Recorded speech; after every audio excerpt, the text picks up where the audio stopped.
DK Shivakumar ಪಟ್ಟಾಭಿಷೇಕಕ್ಕೆ ಕ್ಷಣಗಣನೆ.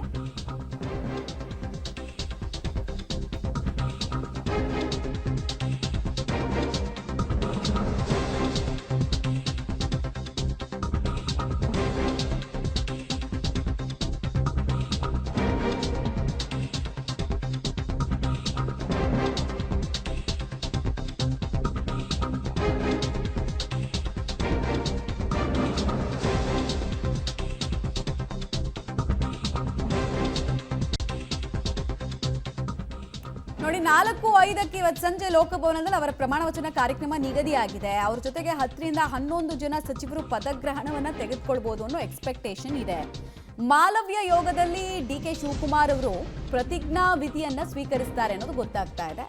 ಒಂದೊಂದು ಯೋಗ ಇರುತ್ತೆ, ಮುಹೂರ್ತದ ಪ್ರಕಾರ, ಸಮಯದ ಪ್ರಕಾರ, ಸಂಖ್ಯಾಶಾಸ್ತ್ರ ಇರ್ಬೋದು, ಜ್ಯೋತಿಷ್ಯ ಶಾಸ್ತ್ರ ಇರ್ಬೋದು, ಪ್ರತಿ ಗಳಿಗೆಗೂ ಒಂದೊಂದು ಮಹತ್ವ ಇದೆ.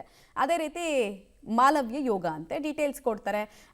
ರವೀಶ್, ಈ ಮಾಲವ್ಯ ಯೋಗದ ಬಗ್ಗೆ ಏನೇನು ಮಾಹಿತಿ ಇದೆ, ಜ್ಯೋತಿಷ್ಯ ವಲಯದಲ್ಲಿರುವಂತಹ ಲೆಕ್ಕಾಚಾರಗಳು ಏನು, ಪ್ರೆಡಿಕ್ಷನ್ ಏನು ಅಂತ? ಆಬ್ವಿಯಸ್ಲಿ ಜ್ಯೋತಿಷ್ಯ ಅಂದರೆ ಗ್ರಹಗತಿಗಳ ಇಂಡಿಕೇಶನ್ ಅನ್ನು ಮಾಡುತ್ತೆ. ಸೊ ಏನು ಇಂಡಿಕೇಟ್ ಮಾಡುತ್ತೆ ಈ ಯೋಗ?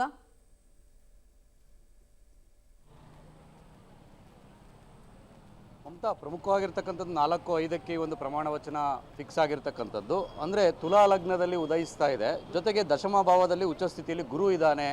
ಹಾಗಾಗಿ ದಶಮ ಭಾವದಲ್ಲಿ ಉಚ್ಚ ಗುರು ಇದ್ದಂಥ ಸಂದರ್ಭದಲ್ಲಿ ಅದು ರಾಜಕೀಯ ಯಶಸ್ಸಿನ ಮೂಲಾಧಾರ ಅಂತ ಜ್ಯೋತಿಷಿಗಳು ಅವ್ರಿಗೆ ಹೇಳಿರ್ತಕ್ಕಂಥದ್ದು.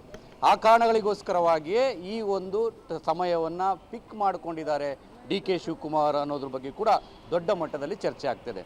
ಜೊತೆಗೆ ಭಾಗ್ಯಸ್ಥಾನದಲ್ಲಿ ಬುಧ ಮತ್ತು ಶುಕ್ರ ಇರ್ತಕ್ಕಂಥದ್ದು ಜನಬೆಂಬಲ ಮತ್ತು ಹಿರಿಯರ ಆಶೀರ್ವಾದವನ್ನು ಕೂಡ ಸೂಚನೆ ಕೊಡುತ್ತೆ ಅನ್ನೋದು ಕೂಡ ಜ್ಯೋತಿಷಿಗಳ ಒಂದು ಇದಾಗಿದೆ, ಭವಿಷ್ಯ ಆಗಿದೆ. ಆ ಕಾರಣಗಳಿಗೋಸ್ಕರವಾಗಿ ಈ ಒಂದು ಯೋಗದಲ್ಲಿ ಡಿ ಕೆ ಶಿವಕುಮಾರ್ ಅವರು ಈ ಒಂದು ಪ್ರಮಾಣ ವಚನ ಸ್ವೀಕಾರ ಮಾಡ್ತಾರೆ ಅಂತ. ಹಾಗಾಗಿ ಸಹಜವಾಗಿಯೇ ಈ ಒಂದು ದೇವರನ್ನು ನಂಬೋದು, ಜ್ಯೋತಿಷಿ ನಂಬೋದು, ಇದನ್ನು ಡಿ ಕೆ ಶಿವಕುಮಾರ್ ಅವರು ಮಾಡ್ತಾ ಇದ್ದಾರೆ. ಹಾಗಾಗಿ ಅದನ್ನು ಬಿಟ್ಟು ಬೇರೆ ರೀತಿಯಲ್ಲವರು ಕೂಡ ಪ್ರಮಾಣ ವಚನ ಸ್ವೀಕಾರ ಮಾಡೋಕ್ಕೆ ಚಾನ್ಸೇ ಇಲ್ಲ. ಜೊತೆಗೆ ರಾಜಭವನದಲ್ಲಿ ನಾವು ಇಷ್ಟು ವರ್ಷಗಳ ಕಾಲ ಪ್ರಮಾಣ ವಚನ ಸ್ವೀಕಾರ ಸಮಾರಂಭ ನೋಡಿದಂಥ ಸಂದರ್ಭದಲ್ಲಿ ಅದು ಸಚಿವರದಾಗಿರ್ಬೋದು ಮತ್ತು ಇವರು ಮುಖ್ಯಮಂತ್ರಿದಾಗಿರ್ಬೋದು, ಪ್ರಮುಖವಾಗಿರ್ತಕ್ಕಂಥದ್ದು ಎಲ್ಲೋ ಒಂದು ಕಡೆ ಪಶ್ಚಿಮಾಮುಖವಾಗಿ ಆ ಒಂದು ಮುಖ ಇರ್ತಕ್ಕಂಥದ್ದು ಸ್ಟೇಜು ಇದೆ. ಹಾಗಾಗಿ ಅಲ್ಲೇ ಪ್ರಮಾಣ ವಚನ ಸ್ವೀಕಾರ ಆಗ್ತಾ ಇತ್ತು. ಆದರೆ ಈಗ ಫಸ್ಟ್ ಟೈಮ್ ರಾಜಭವನದಲ್ಲಿ ಇಡೀ ಪ್ರಮಾಣ ವಚನ ವೇದಿಕೆಯನ್ನೇ ಚೇಂಜ್ ಮಾಡಿದ್ದಾರೆ. ಅಂದರೆ ಪೂರ್ವಾಭಿಮುಖವಾಗಿ ನಾನು ಪ್ರಮಾಣ ವಚನ ಸ್ವೀಕಾರ ಮಾಡಬೇಕು ಅನ್ನೋದು ಡಿ ಕೆ ಶಿವಕುಮಾರ್ ಅವರ ಒಂದು ಸೂಚನೆ ಆಗಿತ್ತು. ಆ ಕಾರಣಗಳಿಗೋಸ್ಕರ, ಯಾಕೆಂದರೆ ಸೂರ್ಯ ಮುಳುಗುವಂತಹ ಸಮಯದಲ್ಲಿ ನಾವು ಪ್ರಮಾಣ ವಚನ ಸ್ವೀಕಾರ ಮಾಡಬಾರ್ದು ಆ ದಿಕ್ಕಿನಲ್ಲಿ.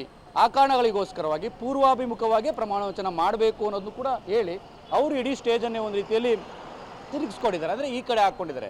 ಹಾಗಾಗಿ ಇದೆಲ್ಲವನ್ನು ಕೂಡ ನೋಡಿದಂಥ ಸಂದರ್ಭದಲ್ಲಿ ಸಾಕಷ್ಟು ಭವಿಷ್ಯದ ಲೆಕ್ಕಾಚಾರ, ಜೊತೆಗೆ ದೇವರು ನಂಬೋದು, ಜೊತೆಗೆ ಆ ಒಂದು ಜ್ಯೋತಿಷಿಯನ್ನು ನಂಬೋದು, ಇದೆಲ್ಲವನ್ನು ಕೂಡ ಮಾಡಿಕೊಂಡು ಅಧಿಕಾರವನ್ನು ಇವತ್ತು ಅಧಿಕೃತವಾಗಿ ಪಡಿತಾ ಇರತಕ್ಕಂಥದ್ದು.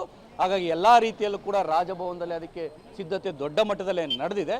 ಹಾಗಾಗಿ ಎಲ್ಲ ಗಣ್ಯರಿಗೂ ಕೂಡ ಒಂದು ವ್ಯವಸ್ಥೆ ಮಾಡಿಕೊಟ್ಟಿರ್ತಕ್ಕಂಥದ್ದು. ಸುಮಾರು 3,000 ಪಾಸ್ಗಳನ್ನು ಕೂಡ ವಿತರಣೆ ಮಾಡಿದ್ದಾರೆ. ಆ ಟೈಮ್ಗಾಗಿ ಎಲ್ಲರೂ ಕೂಡ ಕಾಯ್ತಾ ಇರತಕ್ಕಂಥದ್ದು. ಮಮತಾ, ಧನ್ಯವಾದ ತಮ್ಮ ಮಾಹಿತಿಗಾಗಿ. ಸೊ ವಾಸ್ತು ಪ್ರಕಾರ ಪರಿಕಲ್ಪನೆಯೊಂದಿಗೆ ಸ್ಟೇಜ್ ಅನ್ನ ಕೂಡ ನಿರ್ಮಾಣ ಮಾಡಿದ್ದಾರೆ, ವೇದಿಕೆ ಕೂಡ.